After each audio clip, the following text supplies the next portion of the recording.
Good afternoon. My name is Jan Roller. I'm a past president of the board of the City Club of Cleveland. Today's speaker, Lee Fisher, is familiar to all of us. He has taken this podium many times as a candidate and office holder here in Ohio. But he's here today in his new post as president and CEO of CEOs for Cities. Lee has a big job cut out for him because the organization describes itself as a learning community and membership network that connects civic CEOs and urban leaders to each other and to smart ideas and practices for making cities successful. Its vision is to be the premier online and face-to-face, cross-sector, cross-generational learning network in the world for creating and sharing smart ideas to achieve that success for American cities. And if, Lee, you can do all that, you should be elected president. Lee has spent almost all of his career in the public sector. A proud Greater Clevelander from Shaker Heights, he first was elected a state representative and then a state senator in the 1980s. He then served as Ohio's Attorney General from 1991 to 1995 and recently concluded his term as Lieutenant Governor of Ohio under Ted Strickland in 2011. He has also had significant nonprofit experience as president and CEO of the Center for Families and Children here in Cleveland from 1999 to 2006. From all his experience and passion for civic improvement, Lee is recognized as a thought leader on economic development, urban affairs, and public policy issues. In his many public appearances and talks, he has always struck me as part Geraldo Rivera, Bill Clinton, and Phil Donahue rolled into one. So, ladies and gentlemen, let's hear from Lee Fisher.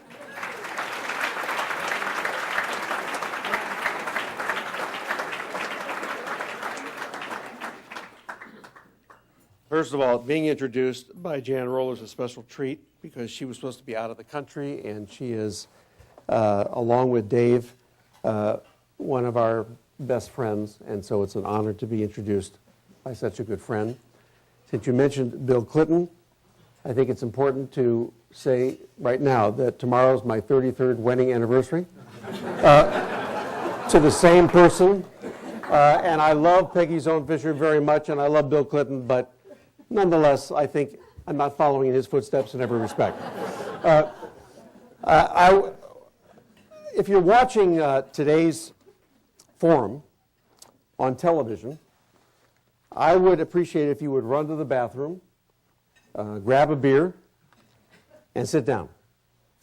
If you're here in the audience at the City Club, please turn off your smartphone. And if you're driving in your car right now, please pull over to a safe place. Keep your seatbelt fastened because there are going to be some pockets of turbulence. Why? Because in a minute, I'm going to ask you to close your eyes and open your mind.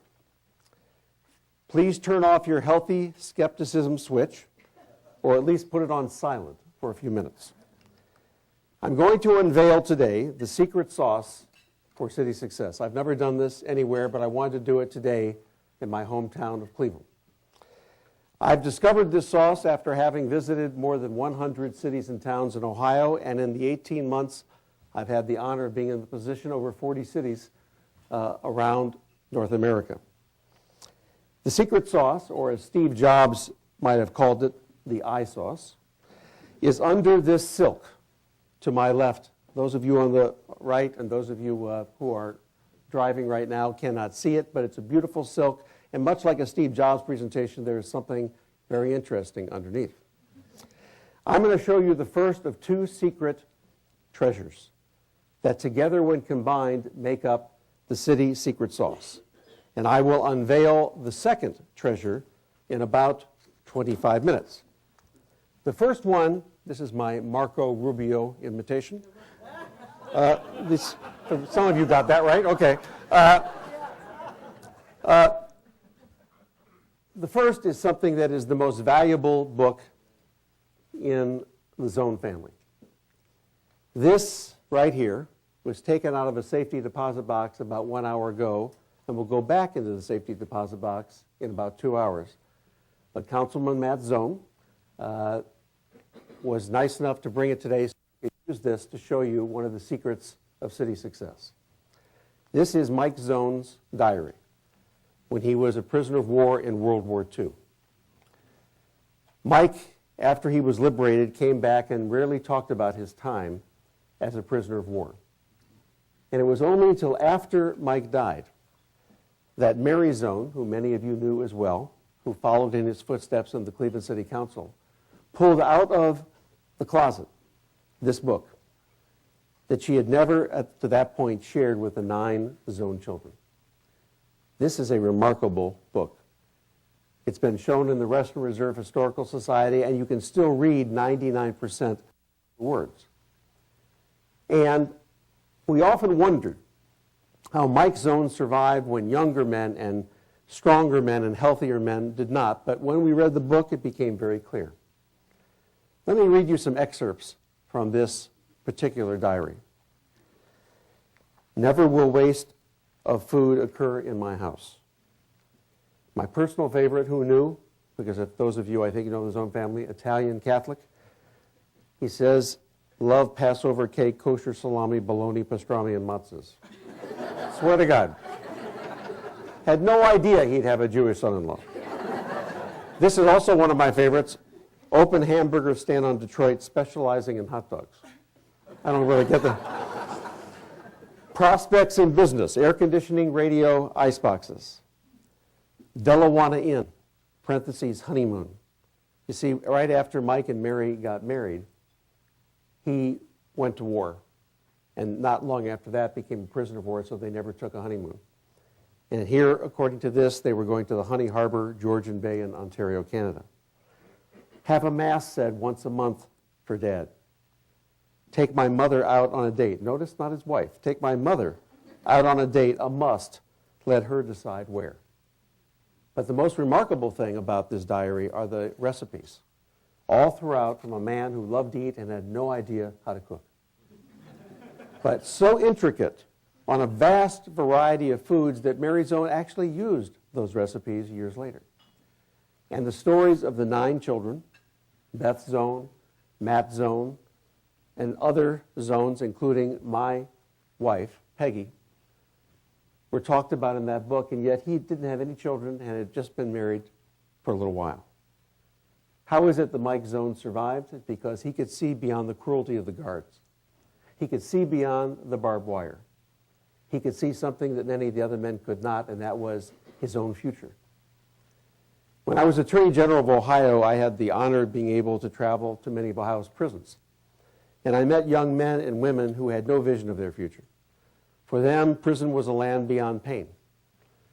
And I have come to believe, after having spent 7 years with Sharon Sobel Jordan at the Center for Families and Children, that the greatest gift you can give a human being, whether it's a child or even whether it's a city or a state or a country, is the ability to see your own future. And so today I'm asking you to open your mind. Don't let what you know limit what you can imagine. Look at things you know differently. Like George Carlin once said, it's vujade, the opposite of deja vu. And that is looking at something you know well in an entirely different way. Or as Wayne Dyer said, if you change the way you look at things, the things that you look at change. Imagine that you could see everything in life multidimensionally in 3D and see all the invisible connections between people and things. Regardless of your political ideology, I say that in deference, for example, to Dick Pogue, who has never voted for me in any election. Regardless of your political ideology in life, imagine yourself as one of the rebels and revolutionaries who broke the rules and created the Declaration of Independence. Or imagine yourself as Rosa Parks, who dared sit at the front of the bus. And if that's not working for you, here's an easier one for you baby boomers. Imagine yourself as a young, stoned Steve Jobs playing with computer parts in his garage. Allow your sense of urgency to conquer your fear of anything, especially failure, and be humble. Because no matter how sophisticated or successful you are, there's always something more to learn from someone else, somewhere else. As Daniel Borstein said, the main obstacle to progress is not ignorance. It's the illusion of knowledge. And for every roadblock and moment of despair, like Mike Zone's diary, has silver lining playbook. Okay, you're ready. Now close your eyes. And I really do mean close your eyes. Imagine a city. Not the city that so many still conjure up in their minds of crime and dirt and pollution and homelessness and poverty. Not the city that Congresswoman Michelle Bachmann has described as where Americans move to the urban core, live in tenements, and take light rail to their government job. Rather, imagine the city of the future, the city of innovation and opportunity, where the city doesn't just have a vision, it has a plan that links and leverages the distinctive assets of people and places. Imagine a city where you could buy a share of stock in that city for a modest price, even if you live halfway around the world because you're from Cleveland or whatever city it may be, and you want to be a city shareholder and a city investor. Imagine a city where there are city dividends, each of which is a clear, achievable goal, and a rallying point that creates small wins and demonstrable progress and sustains momentum. I really do understand what Marco Rubio was experiencing. Where there are city vital signs by which you can measure and monitor and improve your city's health, where economic opportunity and entrepreneurship intersect, where everything and everyone is connected, where talent from around the world, like Joy Roller, Larry Miller, Dan Walsh, others like Global Cleveland, can come together and feel welcome and supported, where there are clearly defined clusters and hubs of innovation and opportunity, where if you lose your job, as David Morgenthaler once said to me, you don't lose your parking place, because it's a cluster and constant virtuous cycle of creation of jobs right around you. Where you rarely wait in line in traffic, and if you do wait in line anywhere, you don't really realize you're waiting. Where there's a college-going culture where design and technology and art mix comfortably with engineering and science and economic development.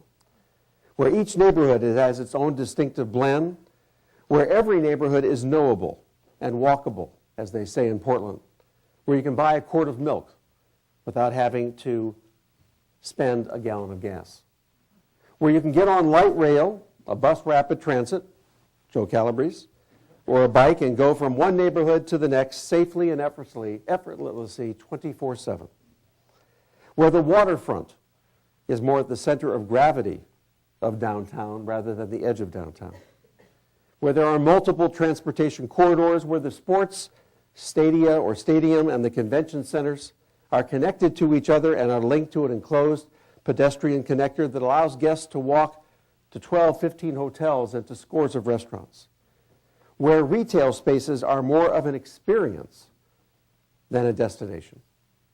Now you can open your eyes. As I look around the room, that's not going to be a problem because none of you closed them.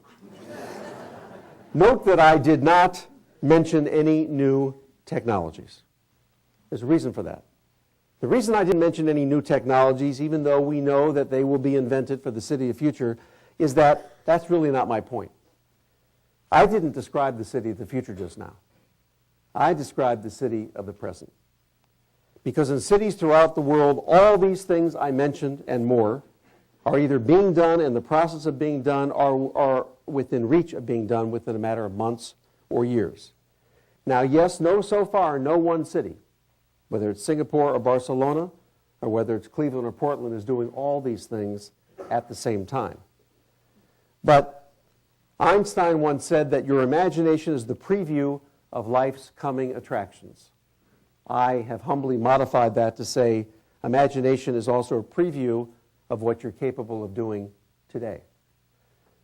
5 years ago, almost to the day, I stood at this podium as the Lieutenant Governor of Ohio and the Director of Economic Development, and I laid out Governor Strickland's and my vision for Ohio's economic future from my perspective.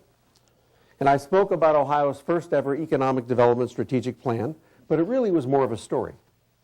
A story of our state's journey from auto glass to solar panels, from steel to wind turbines, from tires, Dr. Proenza, to polymers, from gliders to turbine engines and lunar rockets. But not long after I spoke at the City Club in February of 2009, I made a choice that I now regret. That bad choice is surprisingly relevant to what I want to talk about today, namely how to best change the world. More on that misguided choice in a minute. Now I want to take you back, not just 5 years, I want to take you back 154 years to a book that most of us have read, A Tale of Two Cities by Charles Dickens. It was the best of times, it was the worst of times, it was an age of wisdom, it was an age of foolishness. It was the season of light, it was the season of darkness, it was the spring of hope, and it was the winter of despair. Those words could have just as easily been written today about the critical crossroads that America stands at today, because today there's a tale of two future cities. One of foolishness and darkness, the other of wisdom and light and hope. One of top-down dysfunction, the other of bottom-up change. One of self-congratulatory status quo, the other of creative reinvention and disruption. One of antagonists fighting old wars, one of protagonists exploring new frontiers, and one of short-sightedness and lack of opportunity and despair. And because, like you, last Sunday I was riveted to my TV sets, a city that more resembles Lincoln and Jean Valjean and silver linings. But let's first talk about the foolishness and the darkness. Today, if you're not angry about what's going on in Washington, you're just not paying attention. Our federal government has never been, even up to this very second, more dysfunctional. Too many of our elected leaders have driven into politically partisan cul-de-sacs with no way out. As one mayor told me, we don't have the luxury in our city of doing nothing as mayor, and neither should they. Too many are playing a zero-sum game where the one who yells the dumbest thing in the loudest voice wins. As Tom Friedman has said, we have too many elected officials who are at war with math, science, economics, and common sense. Every day, Washington proves the old adage that the difference between genius and stupidity is that genius has its limits. I recently moderated a panel at the Clinton Global Initiative, and the president of Iceland, my honor, was sitting next to me, Ólafur Grimsson. And he said something during the panel that struck a nerve, and I haven't forgotten it. He said, the problem with you Americans is you spend too much time waiting for Washington. And he's right. Which brings me back briefly to my misguided choice. In 2009, not long after I spoke here at the City Club, I chose to run for the U.S. Senate. It was a bad choice, but not because I lost, but because if I had run a better campaign and the timing had been different, I might have won. That's why it was a bad choice. Ólafur Grimsson was right and I was wrong. Washington is not, with all due respect to my friends who are there, the place to change the world.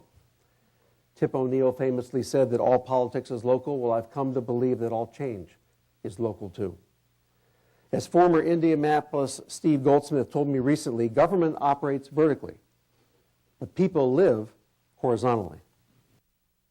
The change in the world will come and is coming from change by us. Cities are the new ground game. And I find it particularly ironic that at a time when our federal lawmakers are so hyper-focused on jobs, so few understand the role of cities and regions as our engines of economic growth. Tom Friedman calls our cities the future job factories. Jim Clifton, in his book, who's the chairman of Gallup, in his book, The Coming Jobs War, said, fixing America's problems and re-winning the world can only be accomplished one city at a time. I want to share with you what I think are the big four forces affecting Cleveland and every other city that I visit literally almost every week. We're in the throes of four massive demographic, educational, and technological shifts that have created a perfect storm. First, number one, the move to cities. We're in the throes of a sweeping demographic shift from countryside to cities, from drivable suburbanism to walkable urbanism. For the first time in the history of our planet, more than half the population is huddled in cities, and I do mean huddled. Believe it or not, cities make up only 2% of the Earth's surface. 243 million Americans live on 3% of the land called a city. The global urban population is growing by 65 million people a year, equivalent to adding 7 Chicagos every single year to our urban population. And where is the innovation coming? It's coming from cities. 80% of the world's GDP comes from cities and the surrounding metro regions. For the first time since the 1920s, urban growth is outpacing suburban growth in more than half of the nation's top 50 metros. Something else is happening. A diverse new mobile generation, the age of my daughter Jessica, who's here today, and my son Jason, who just, by the way, won the contest that I asked some of you to vote for. They're called, according to research we did at CEOs for Cities, the young and the restless. They're moving twice as fast as any other age group into close-in urban neighborhoods. Many of them are here today. The number of college-educated young and restless has increased 2 times faster in cities than in overall surrounding metro regions.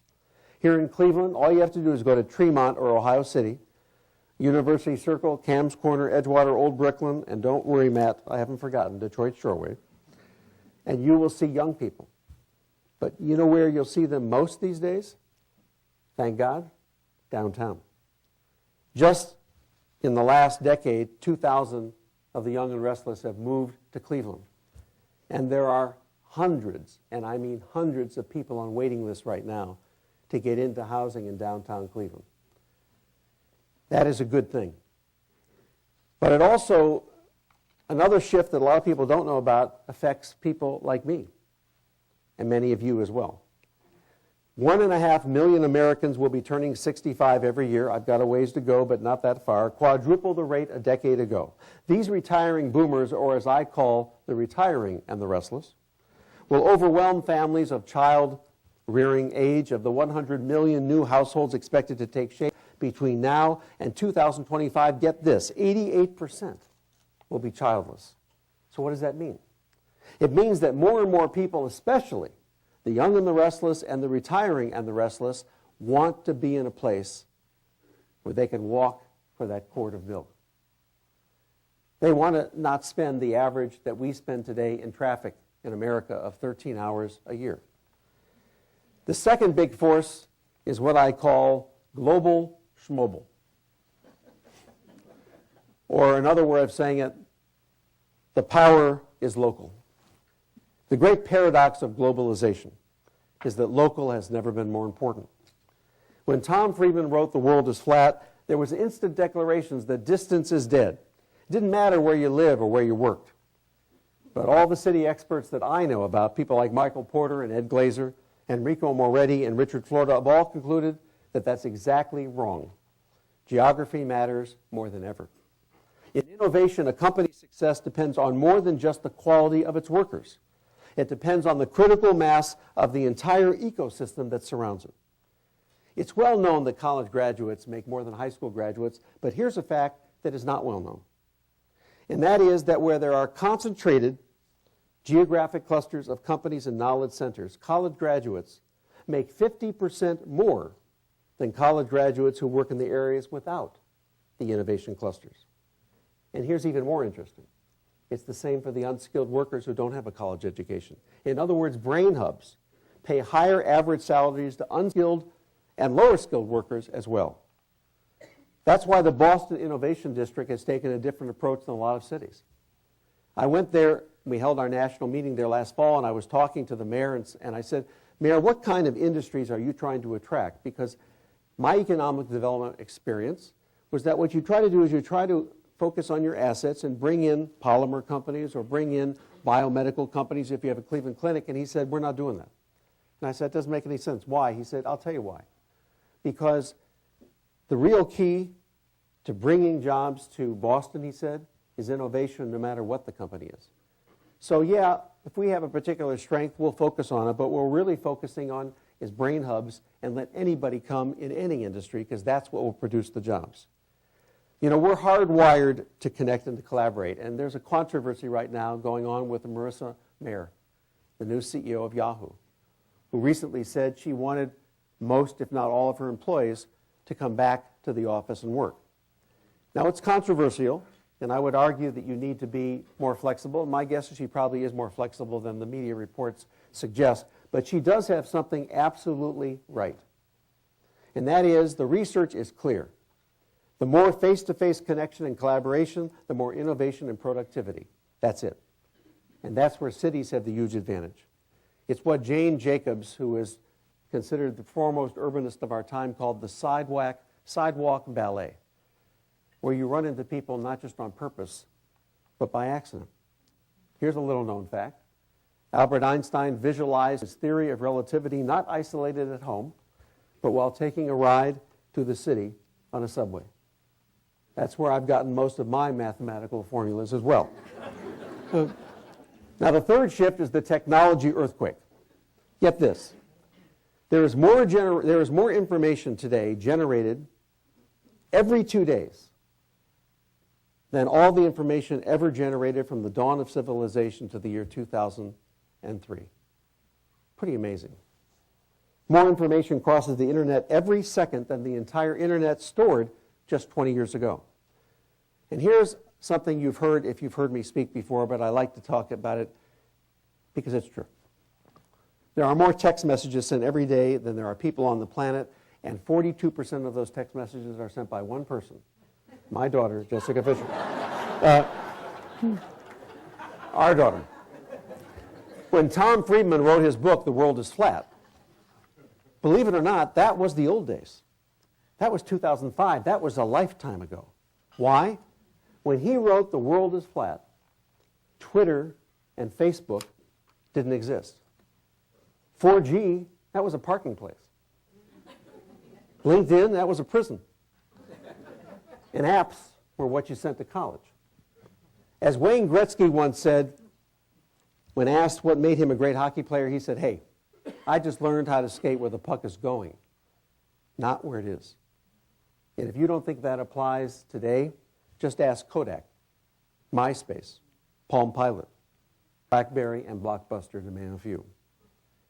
When our son Jason graduated college not too many years ago, we said to him, "What do you want to do with your life?" He said something to Peggy and me I would never have thought to say to my mom and dad in a million years, but he was dead serious, and he was not that different from his generation. He said, "What I want to do hasn't been invented yet." I never thought that way. And he wasn't trying to be funny, but he's right. Dr. Proenza, Dr. Berkman, Dr. Thornton, Dr. Snyder, they're all educating students at their universities for jobs that do not yet exist, using technologies that have not yet been invented to solve problems that not even the smartest people in the world today even know is a problem. And that's not a problem. It's a great thing. It's an opportunity. But it does mean that when we become more productive, we lose jobs. And that's a scary thing. In 1970, GM workers made an average of 7 cars a year. Today, it's 28. 600,000 people worked for GM in the 1970s. Today, it's 200,000, and guess what? They're making more cars. My favorite cartoon shows a man and a dog in a factory. And the caption reads, "The modern manufacturing plant has 2 employees, a man and a dog. The man is there to feed the dog. The dog is there to keep the man away from the machines." Now, even though I thought that was funny, it isn't funny to the person who doesn't get the job because of that.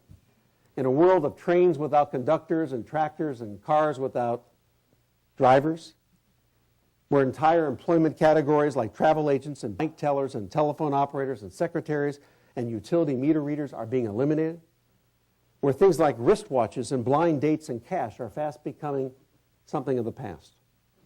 The best way to make sure people stay employed or get employed again is to invest and reinvest in our innovation sector, because it has the largest multiplier effect and the return on investment.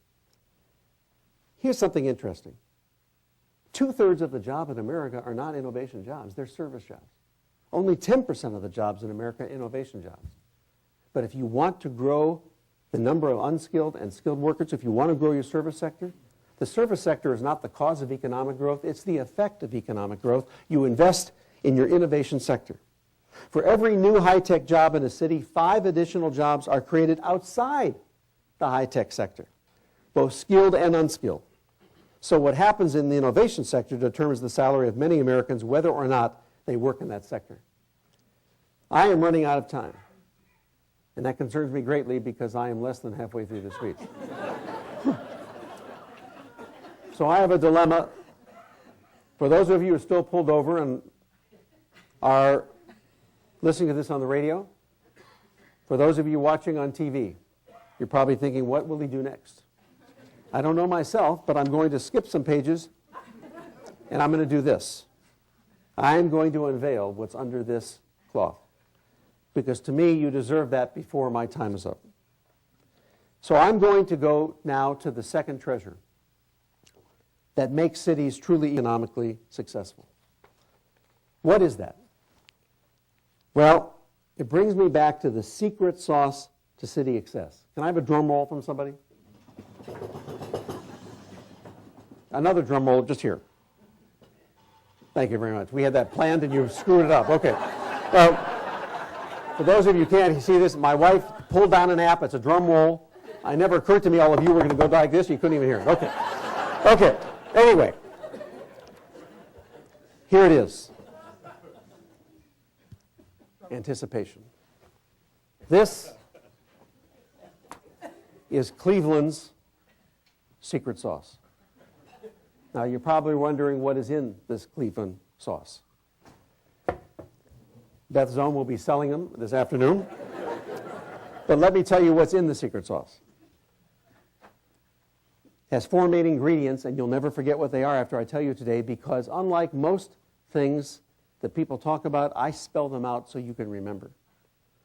The 4 ingredients spell out the word city. Connectedness, innovation, talent, and God, you know, I was in the shower one day, where am I going to find a why? I came up with it. Your distinctive assets. And so the secret sauce recipe is number 1. Approach this effort as you're about to cook the secret sauce for Cleveland with the necessary R&D mindset. Now, R&D to most of us means research and development, and that's true, but there are 2 other R&Ds very important. Rip off and duplicate.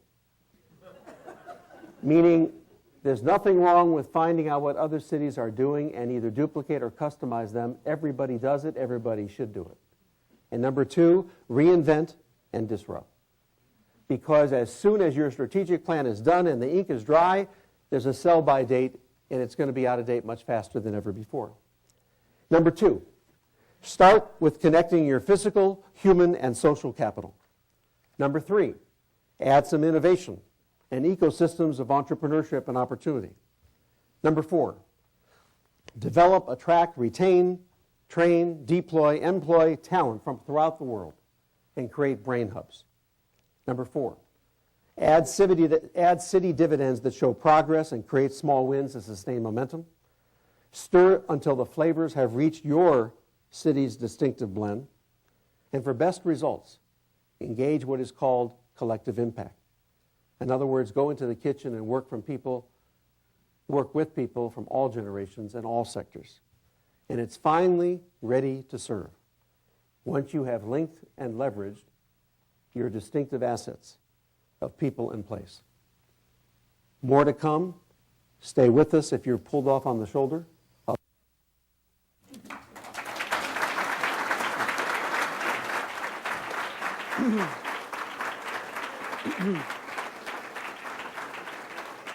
Today at the City Club of Cleveland, we are listening to a Friday Forum featuring Lee Fisher, President and CEO of CEOs for Cities. We will return to our speaker momentarily for the traditional City Club questions. Please formulate your questions now, and remember to be brief and to the point.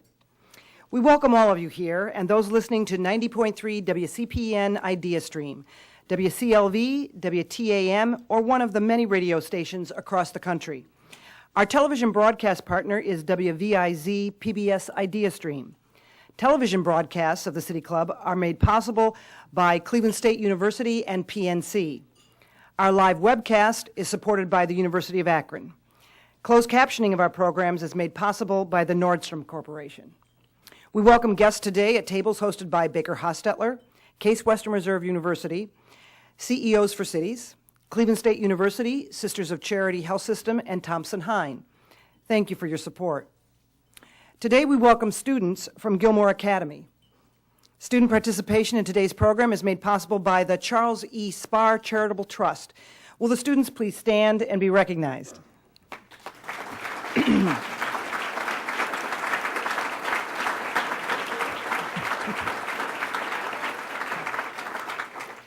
Now, we'd like to return to our speaker for our traditional City Club question and answer period. We welcome questions from everyone, including guests. Holding the microphone today is Development and Marketing Associate Michael Cromaldi, over here, and Program Director Carrie Miller, over here. So let's have our first question, please. Thank you for bringing out Mike Zone's book. It was very poignant for me as my family and I, in the last couple weeks, have been in the process of remembering my mother, who moved into Cleveland Heights 60 years ago with the intention of never leaving, and she never did.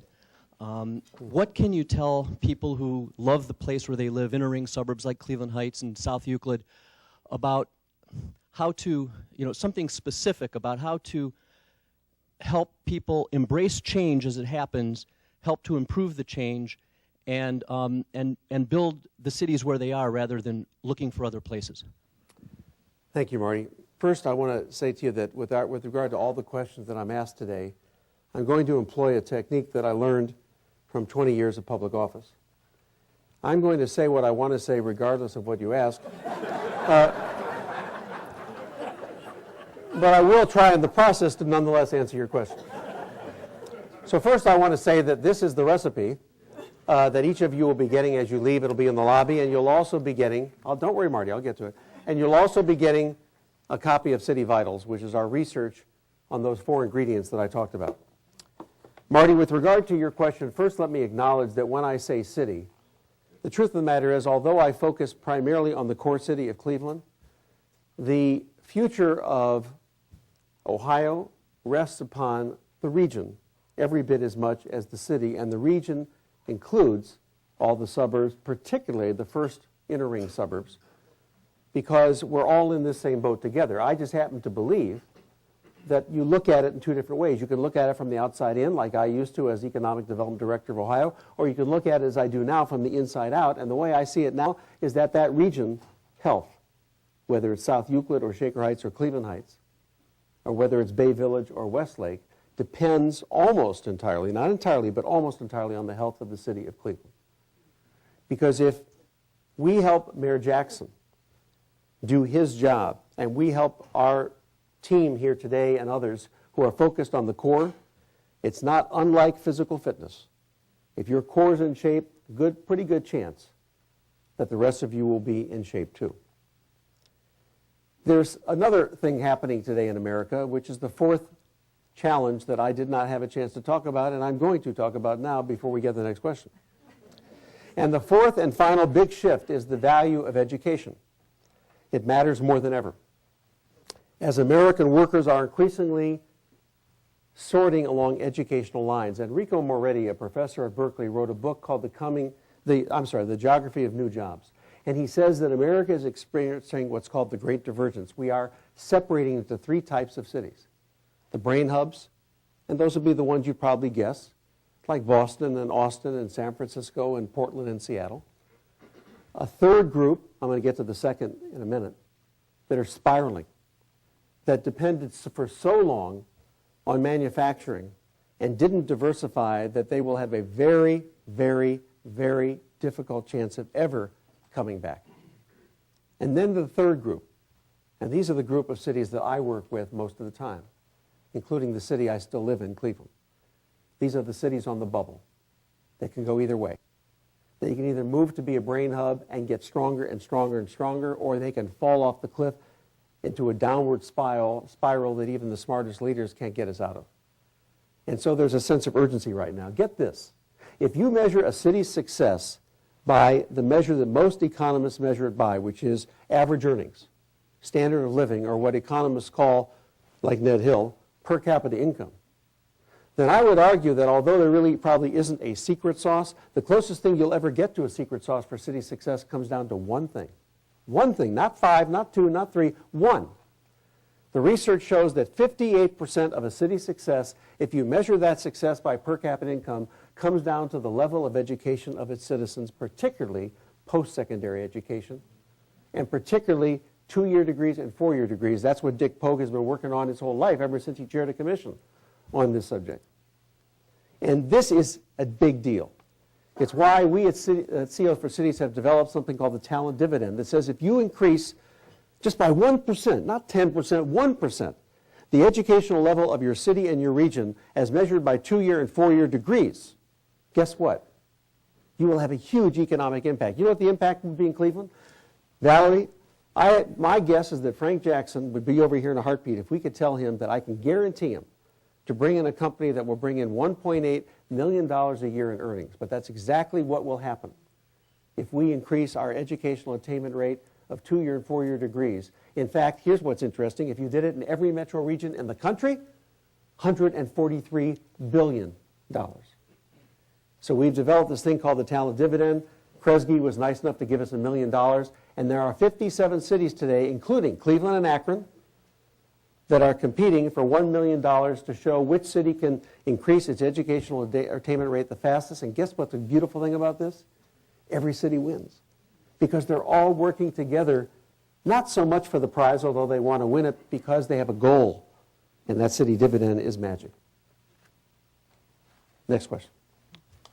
Lee, you've had a great experience in government, much involvement, going back to the days as Attorney General of Ohio and Lieutenant Governor, member of state legislature, and you referred today to the tremendous impasse in Washington.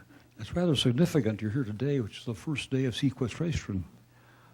In view of the practical fact that the legislature today, the House of Representatives today, has a very significant number of so-called Tea Party members whose positions, you might say, carved in stone, or at least in marble. And also there are many Republicans who feel the same way. What do you think the practical opportunities are? As a man who knows, as you know, legislation and so on, what is the practical opportunity today of getting some meaningful legislation passed in Washington? Stan, it's a great question, and I would say this. The long-term prospects are excellent, and the short-term prospects are non-existent. In other words, nothing's going to happen, I think, any time within the foreseeable future. That's not to say that some pieces of legislation that are important won't pass. They will. But I'm suggesting to you that although lots of things can be done to reform our federal system, and that's a whole other subject for another day, it's not where I intend to spend my time. My feeling is that I want to focus on where you can get things done like that. When Mayor Jackson has an idea, he goes to Matt Zone and Matt Zone's colleagues in the Cleveland City Council, and yeah, there's some disagreement, maybe even a little partisanship, but compared to D.C., it's perfect government. And let me tell you, that's not just happening in Cleveland, it's happening all around this country. It's change from the bottom up. That is the way we will solve these problems. So I'm avoiding your question only because it's a much too long answer to talk about how to reform the federal system. And although I have my thoughts, which quickly are this, completely off subject, but I just realized I can't resist. I happen to believe that we should limit every federal legislator in both the Congress and the Senate to 1 term, but make the terms much longer. Why? Because 2 years is an insult. You can't get anything done in 2 years other than tie your shoes. Every member of Congress, even the best, start plotting their re-election campaign 48 hours after they win. And I would argue that if you made a member of Congress's term 6, you made a senator's term 10, you made a president's 10, but said you cannot run for re-election, you solved the problem. You know why? It's not just money. It's the fact that every decision is judged by whether or not you will get reelected. That's the problem. So I say, okay, that's a whole other speech, and I want to talk about cities, but I couldn't resist. Let's keep going. Okay. Over here. Where? Oh, yes, yeah, hey, Rick Taft, yes. Innovation really resounds wonderfully. You'd be hard-pressed to find somebody who's opposed to it. But innovation doesn't fall from the sky. It emerges from the minds of people whom I think you can fairly call disruptive personalities. Disruptive technologies is what you're looking for. It's going to come from people who aren't satisfied with the way things are. And historically, particularly on the West Coast, this has meant real reliance on immigrants. And I wonder if you think that fostering Cleveland as a place which is supremely welcoming to people from other countries is a good way to foster innovation, but that can fly in the face of an existing power structure, which wonders about the political appeal of trying to bring more people of often different ethnicities in from the far reaches of the globe. Rick, as you know, I'm married for 33 years to the CEO of the Diversity Center of Northeast Ohio. And Peggy, even more than me, and Matt come up from a family who were literally raised to understand this, because Mary Zone was the only councilman on the west side, and Mike Zone before her, to support Carl Stokes for mayor and then Arnold Pinckney for mayor. And they paid the price. Eggs, broken windows, all the kinds of things you would get when you're standing alone. And my point being this, that the debate on immigration is one of the greatest embarrassments I think will go down in the history of America. Because the truth of the matter is, diversity in all its shapes, in all its sizes, in all its forms, is the best thing about America, including being a place where we welcome people around the world, which is why, again, I salute Joy Roller and Larry Miller and Dan Walsh and Beju Shaw and Albert Ratner and others who have said, we're going to do something about it and we're going to take a stand. And Global Cleveland, by the way, is one of the many things about Cleveland that I talk about all around this country, of great things that we are doing. Now, the second part of my answer has to do with a word you use called disruptor. I want to talk about that for a second. Because I actually believe that the greatest innovation is coming from people who are disruptors. And it's not necessarily based on age. There are people in this room today who are as old or older than me, like Stan Adelstein, perfect example. Stan and Hope are disruptors. And I don't mean disrupting my speech. But let me give you an example. Let me tell you two quick stories. Jack played guitar in a Cleveland band called Reasons for Leaving. And unfortunately, that's exactly what every member of the band did. They all left Cleveland, and then in 2000, after Jack had lived in Orlando, Detroit, Pittsburgh, St. Louis, he says, you know what, I want to give Cleveland one more chance. Now, meanwhile, Gina, about the same age as Jack, grew up on the Near East Side of Cleveland. And she moved around for years, her sights set on the sparkling life of New York City. She said once that it's easier to be a Chicagoan or a San Franciscan or a New Yorker because you don't need to explain why you live there.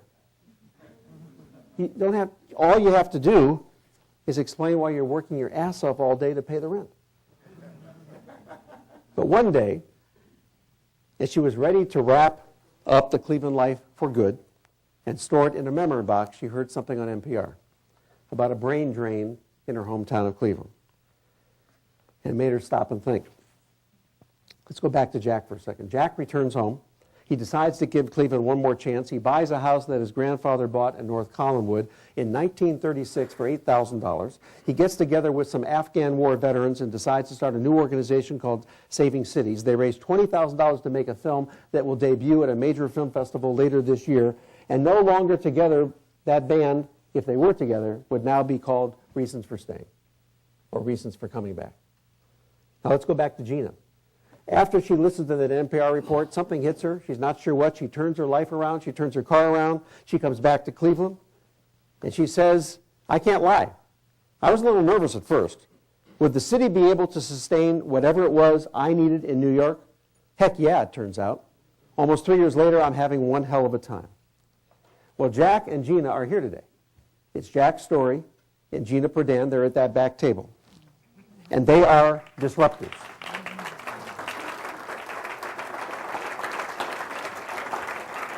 And there are disruptors all around us in plain sight. Eric Webster at Ohio City that is taking the advantage of what we have in the near west side, or the west side market, and literally doing a renaissance around it. My brother-in-law, Matt Zone, what he and Judy Feniger and others are doing is phenomenal in the Gordon Square Arts District. They're transforming the corner that Peggy and Beth and Matt grew up on at 65th and Detroit, which I can tell you wasn't too pretty when I started dating her. And today, it is a renaissance for business and the arts.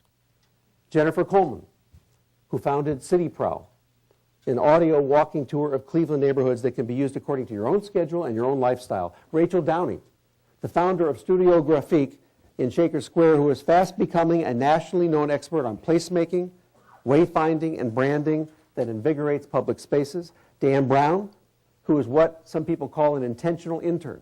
He doesn't want a job. I don't know why, but he doesn't. He just wants to go from one place to the next and just keep learning. And so Dan starts a community garden on a vacant parcel of land at St. Clair and Superior. He's currently interning with Ann Zoller at the Land Studio. And I'm hoping to get Dan as an intern soon because I don't want to pay him, but I love him. Graham Beasy. Graham bought the Ohio City Firehouse. If you haven't been there, it's phenomenal. He renovates it into a business incubator, and now it has a coffee shop, it has a florist, not to mention his own company. Hallie Bram and Eric Kogelschatz. And by the way, all these people I'm mentioning are here today. They're the founders of TEDx Cleveland. Do you know that they sold out 685 seats in 24 minutes? This thing is a phenomenon. And they started it from scratch. They didn't wait for permission. Andrew Samtoy. Andrew is a lawyer, but he's best known for being the founder of Cash Mobs, a creative crowdsourcing platform to encourage people to go into small local businesses, spend their money in mass, and give that business owner a little economic stimulus. These disruptors are all around us, many of them in this room, but they're hidden in plain sight. And I would argue that they're the ones, Rick, who are bringing the innovation to cities around the world.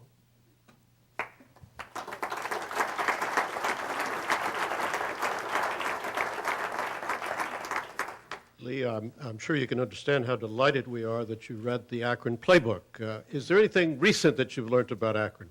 Rip off and duplicate. I didn't even know I read the playbook, but if that's what the playbook is, then I ripped it off and I'm happy I did. Okay.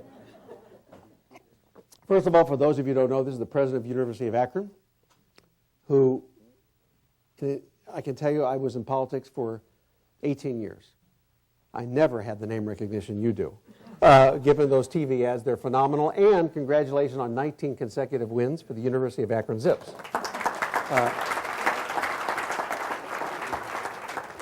What was your question? I answered, thank you. Okay, good. I was hoping I did because I have no idea what it was. Okay. Okay. Can I mention, I want to do a shout out for somebody else here today because I'm really into, you have to know that even though I've got example after example after example of what cities are doing around the country, and I wish I could share them all with you today, here's something that's really interesting to me. I go to cities around the world and I begin to appreciate Cleveland in ways I never did. You know what all the transportation people around the country say? Wow, you've got the health line. You've got the health line down Euclid that connects your two major economic centers of downtown and University Circle and connects Midtown and CSU and Fairfax. What an amazing thing. I'll be honest with you, I didn't appreciate it. Now, Sharon and I moved the Center for Families and Children to Euclid Avenue because we knew that it was coming, but we didn't even appreciate it. But let me give you another example. Dave LaRue's here today. Dave is the CEO, as you know, of Forest City. I'm a shot. Everywhere I go, there's a Forest City development. Everywhere. The most exciting one I found just recently was one in San Francisco. It's called the 5M Project. It is going to become, I believe, in the next 5 years, the most interesting, creative real estate development project in the world, or certainly in North America. What Dave and his colleagues is doing is they're basically, instead of creating a central business district, they're creating a central social district. They are focusing on making retail an experience, not a destination. It's unbelievable. So I want you to know that what I'm seeing around the world is phenomenal. I see Mass Challenge in Boston. I see Grid 70 in Grand Rapids. I'm whetting your appetite because you don't know what these things are necessarily, but they're phenomenal. But all I want you to know is that I tell the Cleveland story every chance I get.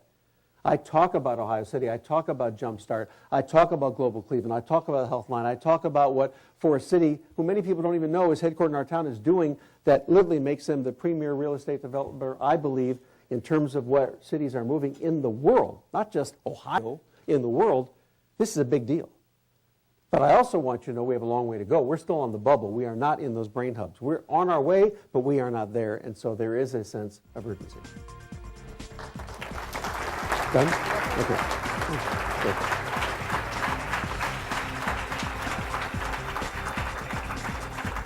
Today at the City Club of Cleveland, we have been listening to a Friday Forum featuring Lee Fisher, President and CEO of CEOs for Cities. Thank you, Mr. Fisher. Thank you, ladies and gentlemen. This forum is now adjourned. For information on upcoming speakers or for podcasts of the City Club, go to cityclub.org.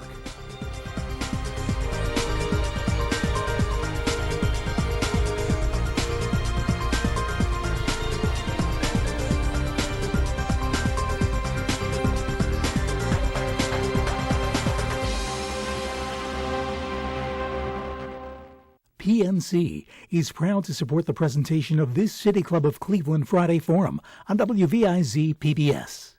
Additional support comes from Cleveland State University. Support for closed caption transcripts of City Club forums is provided by the Nordson Corporation Foundation.